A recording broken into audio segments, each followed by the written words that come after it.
there guys, and welcome back. On this week's show, we're going to be reviewing the Grrr.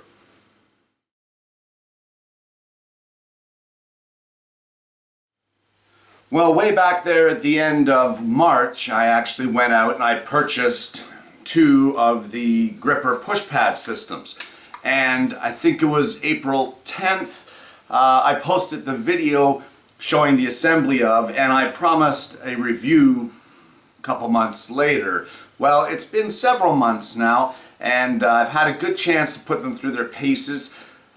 During that time, I have completely emotionally scarred every other push pad and push stick that I have because I've ignored them, and I've only used the Grrr. And today, I'm going to run you through the paces of exactly what I think of this.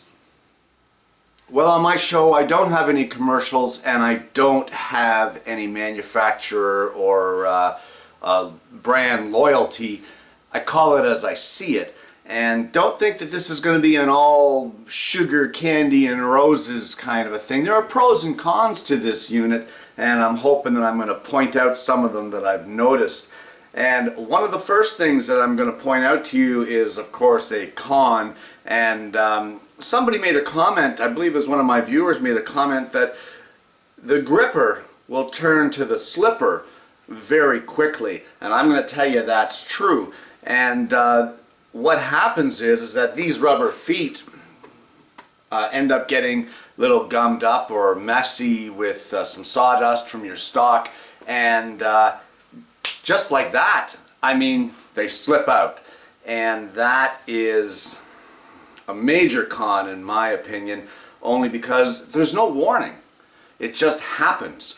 They're gripping great, they're moving along, everything's wonderful, and just out of the blue she'll let go. It's like the slipper fairy steps in and flicks the switch and that's it. But it's very preventable, and it's preventable with a little bit of maintenance. Now the maintenance that I'm referring to is keeping these pads clean. Giving them a little wipe does squat. So I'm going to tell you guys right now, and I know this is a review video, but what kind of a guy would I be if I didn't tell you how to fix a complaint that I have? So you get yourself a clean rag and some rubbing alcohol. You put a little bit of rubbing alcohol in the rag, and on these rubber pads, just give them a wipe. And this goes a long way to giving you back that grip that you so quickly lose. And it doesn't take long. That's it. You're done. They're clean and they're back to their original gripping power. So a little bit of periodic wiping from time to time is helpful, and you can eliminate that slipper effect. And it's not enough to make me hate the product, but it is something that you guys should be aware of if you're going to be using this as a safety device, which you should be. Slipping when you're on a table saw is not a good thing, so keep it clean. Okay, so on to what I would think would be the next con, and it's not a major issue. It's kind of irritating to me. You guys may not think so, but it's this thing. And that is this knob, if you will, onto the back of this little push block that comes with these things. I find these types of wing nut knobs awkward. They don't really come off very well. I don't know why. I just find them to be extremely awkward, and I'm not a fan of them. With the Grrr, in the other knobs, they've provided a round knob, and I have tons of jig fixtures here, so I just happen to have a bunch of these 1/4 round knobs, and for my liking, these here, they are a lot easier in my opinion to use. They're a lot faster, and I think it would have gone a long way to the ease of these little push block extenders, if you will. I think it would have gone a long way for Grrr or Micro Jig, I think the company is, to include round knobs in this instead of the wing nut style. But that is personal preference here. It in no way affects the operation of the tool. Just a little extra thing that kind of tweaks me, you know what I mean? It just kind of bugs me. So I've replaced these wing nut styles with the round knobs. Makes it a little easier to use and a little more comfortable. So while we're on the subject of these little guys, I see a lot of videos online where the people that purchase these things are using these and just cutting right through them, saying, oh, what a great addition, let's cut them up. This is a template, and I mean, use it as such. This isn't meant to be sliced through and demolished. This is meant to be a template for you to make new ones, disposable ones, out of, say, 1/4" MDF. And it's a matter of cutting the block to size, and you can set up your drill press fence for drilling the hole using this as your guide, and you can make many of them in a very short period of time and just keep them with your gripper. Cut them up, they get too ratty and torn, throw it out. It's a piece of MDF this big. What did it cost? Like 0.2 cents? Kudos to Microjig for giving us one of these, being the template, and it's actually a nice template. So all in all, there you go. There's a con that I like. I like the fact that they've given this as a template. But guys, stop cutting them up. So the next little thing on the agenda here would be these, which is the large base plate that they provide. And again, very solid construction. I've replaced those silly wing nut style knobs with round ones from my jig fixture box there.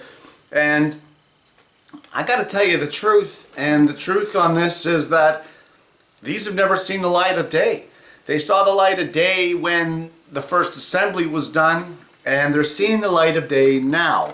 I've never used these in a cut. I've never had a need to use these with their little hook for grabbing onto your stock and that sort of thing.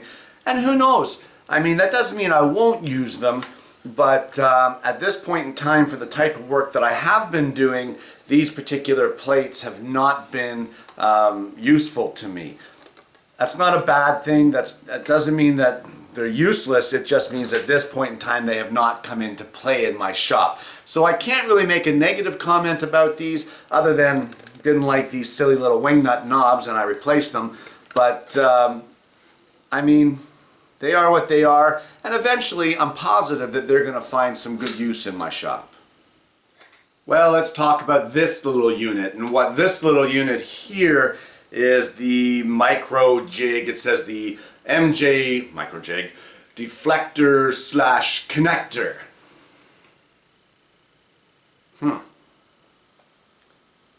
Well, the idea is a good one. The premise of it is a good one, and that is that this thing here connects at the back, and any wood chips flying off the back end of this as the wood or as the blade exits your stock, well, this deflector is going to stop it from coming up at you. But where's your face shield? Where's your safety glasses? You can't rely on this little shield.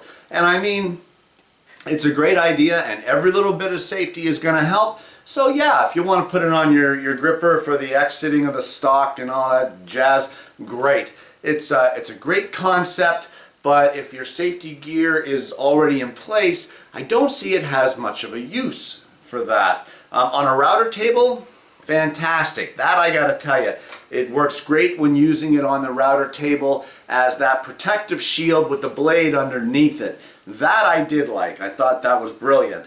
But on the table saw, for that application, I really didn't see much use. The other use that they provide on their video, and let me just say something about their video. The video that they provide with this, it's one of those, good God, it's cheesy. It is so corny. It is, hey, how you going to cut that piece of wood? Well, you know what, John, I'm going to tell you how I'm going to cut this piece of wood. I'm going to cut it with the gripper and the deflector. Holy crap, are you kidding me? Just show me how to use the darn thing. I don't need this infomercial stuff. Either way, what they show is how to join two of these in tandem with one of these. And I'll just show you a little video here, or a picture of how it is that they say that these should go together in tandem. And what you do is side by side, you put them and you run it through. And I tried it, and I gotta tell you, you guys have heard me say it before, if it doesn't feel good, don't do it. Because up here is telling you that there is something wrong. And if it's telling you that there's something wrong, I guarantee you there is. So let me tell you, I've been at this a long time, and that was not a comfortable operation whatsoever. And will my grippers ever see a tandem run again? Never. Never. It is, I didn't agree with it. I didn't like it. It was uncomfortable. It was awkward. And it is not a natural act on a table saw. So, love the Deflector for the router table. Did a great job. And that there was awesome. But running these in tandem with this piece of plastic between it, holy crap, who came up with that? Okay, so the next thing I want to talk about is the handles. And I have the extra part on here that the handles are adjustable for side to side, top to bottom, to give you better grip, better pressure or force into the fence. And I gotta say, I love the design of these handles. Extremely comfortable. I was actually blown away. The other day I was at the jointer and my grippers were at the table saw, so I grabbed my regular push pads that I used on the jointer, and I was quite shocked. These used to be quite comfortable until I've had a few months of using the gripper, and I realized the difference between the two, and these ones here are uncomfortable as heck now. So these are now my handle of choice.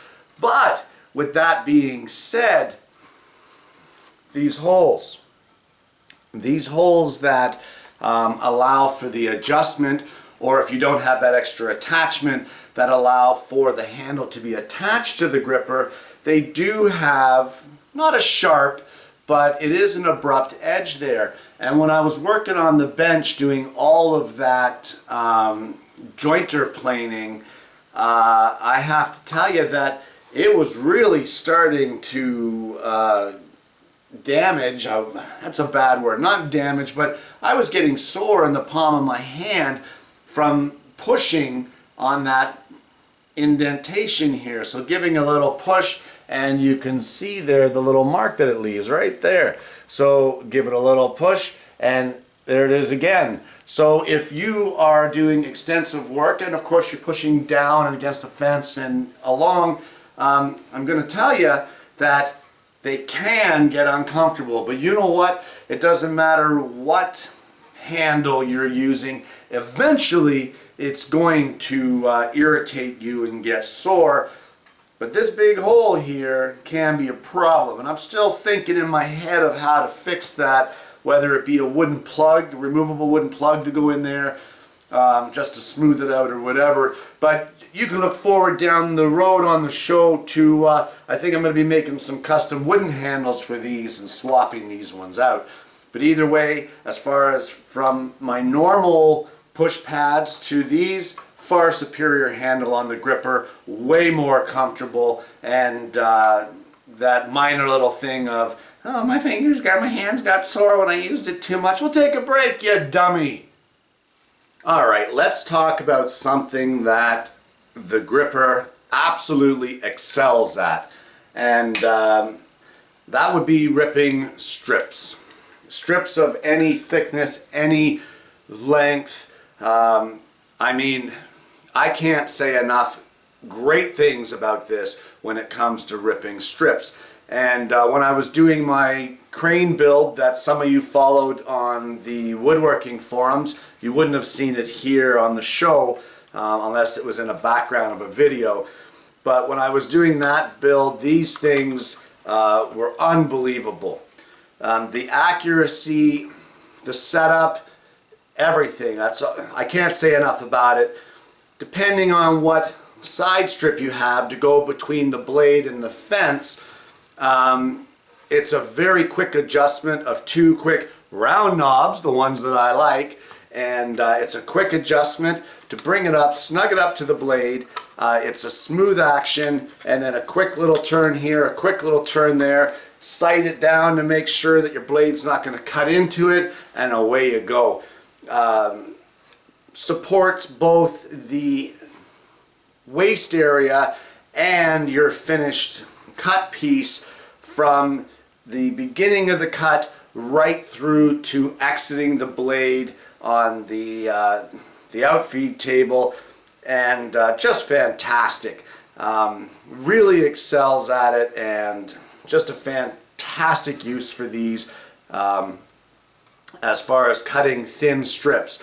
But not just thin strips, because of course they have provided a wider piece. So if you a gripper piece, or just an extra fence if you want to turn it over, but by adding this onto the edge of the gripper, now you can increase the length or the width of the strips that you're cutting. And then of course it also has the outer leveling foot. So the outer leveling foot, which works in conjunction with the gripper, is something actually that I've used quite a bit. And it helps when you get down to that last bit of stock where the gripper would not sit completely flat on the stock, and it might have the chance to teeter off the edge. And it's just a quick adjustment. It drops down to the thickness of your stock, you tighten it down, and now you have the support to stop the gripper from tipping on the stock that you're cutting, as well as it gives you a great spot here to hold on to support it as you're pushing it through. With these slots here, adding a block if you're cutting thicker stock, absolutely fantastic. And this did get some extensive use, not like the large flat plates that came with it, but definitely these extension fences, fantastic. They just do a great job. They do what they claim they're going to do, and that's what I like about them. So one of the other accessories that I bought was these little auxiliary fences, and what these are for is for cutting 1/8 inch stock. Not the thickness of it, but the 1/8 strips. And when it comes to some of my model builds and that sort of thing, very handy for a guy like me. Will it serve you? Only you can judge that. You're going to have to look at what type of work that you're doing. But if you're ripping thin stock or thin strips, like 1/8 of an inch thick, these are right up your alley, and they are just as capable, and I have just as many good things to say about them as what I do about the gripper and its ability to cut the strips. Just another tool in your arsenal to get them cut accurately and safely. Even the way that they mount with the Phillips screwdriver, some of you guys know I'm not a fan of multiple tools on things, but really you've got the thumb screws here, which is a no tool, and everything else is with a Phillips screwdriver. So it's still a one tool operation. But if you're into the thin strips and that's what you cut for your products, or for your projects, then this little accessory here might be something you want to look into, because it definitely is an asset to the gripper. So there's been a couple times where I needed to joint one edge. It was a crooked piece of wood, and it was a short piece, one that would span two grippers, or the length of the table. Nothing serious, no long boards. But what I was able to do with these, because of their gripping capacity, provided you keep them clean, is line these up against the fence, tight to the fence on the table saw, and then run the board through with the uneven edge held securely by the grippers. So the one flat edge was actually provided by the gripper, making it so that I could cut the other side completely parallel to that, and kind of a form of table saw jointing. And I was a little skeptical at first, but I tried it. It felt good, it felt secure, it felt safe, And it did a good job. It really did. I checked it with a straight edge and it was right on the money. So, but you got to remember though, that's for smaller pieces. And it did a great job just as it claims that it could. As well, along with the extension fence here, like I showed you in an earlier segment how to drop it down to prevent that teetering.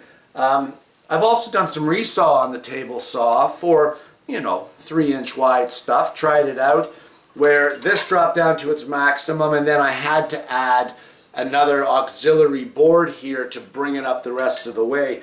And I got to tell you, again, skepticism was there, but after trying it, it did a good job. It did what it said. It held the board securely. It held both my finished cut piece and my off-cut piece all the way through, right out to the exit of the blade. It didn't feel awkward. It didn't feel bad.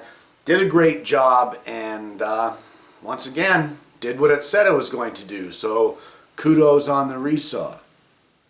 So in some of my videos you guys have seen where I've been using the grippers as a sideways push pad for resawing on the bandsaw. And I love it. It's great. What I like about it is my old pads had a very thin base, a very thin flat base, and it was not awkward, but you had to apply a lot more inward pressure in order to keep it from teetering on the workpiece. I like this wide flat surface because while resawing I could place this down on the table nice and secure. It's wide enough that it's not going to tip, not going to teeter, and I don't have to worry about that. All I have to worry about is the inward and the forward pressure. And it's another great feature of the gripper is that wide sidewall. Whether it's riding the table of the bandsaw, whether it's riding the fence of the table saw, or what have you, whether it's riding the fence of the jointer. Either way, it's a nice wide, nice flat surface that you can rely on to give you true results as you're pushing it through. And one less thing to worry about. That wide surface as well really serves you well when it comes to the table saw, because you want that inward pressure to the fence to keep your stock tight against the table saw fence. And as long as you're pushing down and in, remember that when you're using a gripper, when you go down on the stock and into the fence, as long as you're doing that, this flat surface on the side gives you a great registry point against that fence to quickly reference it and make sure that you're tight against it. And as long as you are, you're going to get good results. So, love the sidewalls of this thing and the size of them. They provide just enough stability to make you feel secure and to give you that extra security while you're pushing your stock through whatever tool it is that you're using it on. So what do I think in general? You know what? I don't feel I wasted my money. In the past few months, I've replaced all my push pads and push sticks with the gripper, and I'm not disappointed. There is a little bit of setup for each cut, but that setup is minor, and the more you do, the faster you get. At first it's a little fiddly, a little fumbly, because of course it's new, you're not used to it. But once you do it a few times, it becomes second nature, and just like that, you're setting it up and you're running your cuts. Speed isn't important, but if a tool is cumbersome, especially a safety tool, I've always said this, if safety equipment is cumbersome and a pain in the neck, you're not going to use it. It's as simple as that. It's human nature. But very quickly, I became accustomed to using the gripper and to performing its quick setups and to getting it through the tool.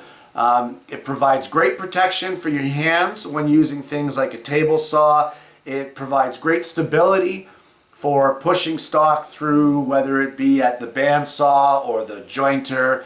All in all, there wasn't a single use that it could not perform on my tools. with the exception, see, I said it wasn't a single use, but then I just thought, yes, there was. There was a time when I was using the dust shroud or the blade guard on my saw stop, and it was a thinner piece, and of course the gripper would not fit between the splitter and the fence, and that made that a little awkward.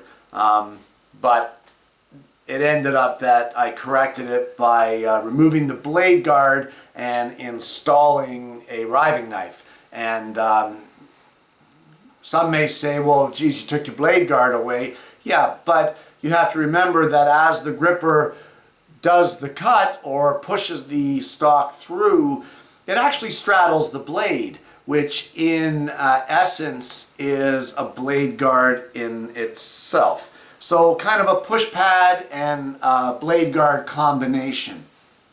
But either way, every other aspect that I used it for, it performed fantastically. I am not disappointed in it, and I don't think you will be either. I really think that you guys would benefit from one of these. They're a little on the pricey side, but I still got my digits. So I guess I can't complain.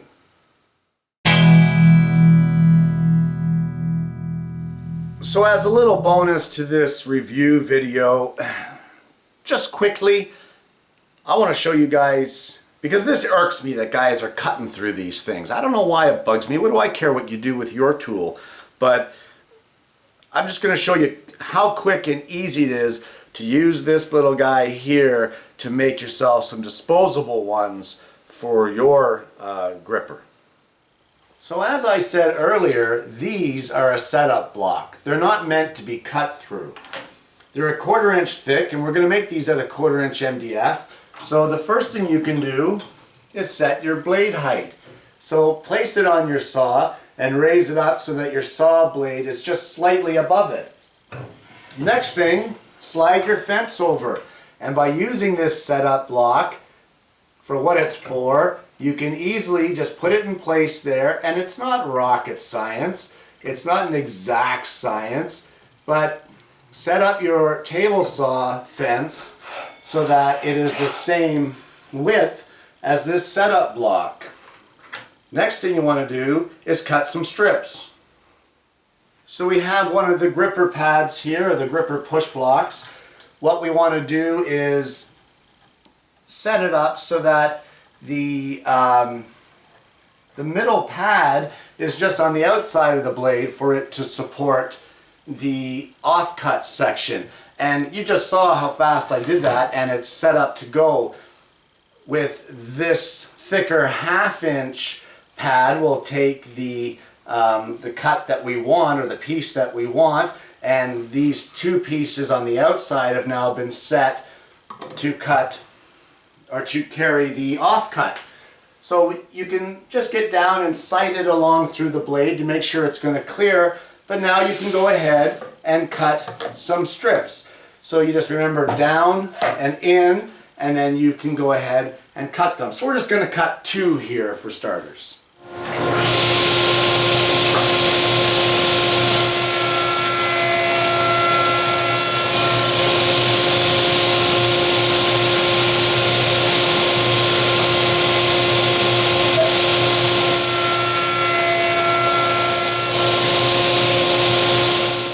Next thing, of course, is to cut the length. So get your fence out of your way, and again, remember these things here are setup blocks. So lay it in place on your miter fence. If you've got a stop here, set the stop so that it mimics the length of the original piece that you've got, and tighten down your stop. From there, now you're set. So go ahead and cut these into the proper length pieces.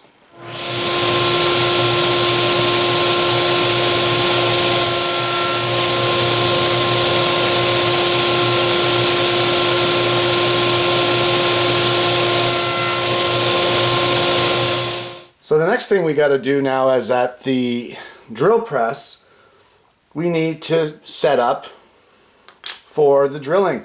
It's a 9/32 inch hole. That'll give us some play for the 1/4 inch bolt. So lock down one side of your fence. Place your drill bit sitting in the hole. Just gentle pressure and slide your fence up until it meets with your setup block. Once you get it to meet with it, you just tighten it down. But now we're going to need a stop block there so we can do repeated drilling. So slide a little piece of a stop block up there, still with minor pressure there on your bit down to the setup block. Slide it up tight, just like that. Once you get it in place, clamp it down, and then you're ready to go. So what you're going to want to do here is get all those blanks that you cut, slide one up into place, and drill your hole. Just like that.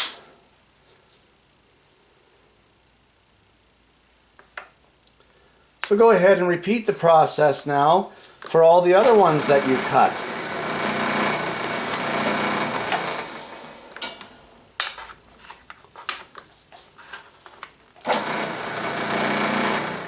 Once you get them all drilled, just take them over to the bench and give them all of a 2-second sanding just to clean up the hole that you drilled. You don't need to sand the crap out of them, just a little quick sanding, just like that. That's all it takes. So finish up all of those, and then come back and see me. And in less than 5 minutes, believe it or not, I have 14 of them now. It really didn't take long. So just to mount them to the gripper, you put the provided T-bolt through, you slide on the washer that they provided, and then, well, if you're picky like me, you put on one of these round knobs because you didn't like the other ones. And then they just sit at the back. I didn't loosen it enough. There we go. Sit at the back in that little slot, and they tighten in just like so. And what that provides you with is that extra lip which hits here to give you that pushing power from behind on the gripper. It's a great idea, but for crying out loud, guys, I just showed you how to do it. Stop cutting up your setup blocks. Really. And there you have it. The gripper. An asset to your shop, and a little bonus video of how to use the setup block to make the accessory for it. However, what is Kembo's review of the whole thing? I'm going to give it a 7 out of 10. Only because I'm not a fan of those wingnut style knobs, as you probably already guessed. And I didn't like that tandem thing at all. That will not be used in my shop. But every other function of this particular unit works well. So keep it clean, keep it safe, and I'm going to see you again next week with yet another woodworking video.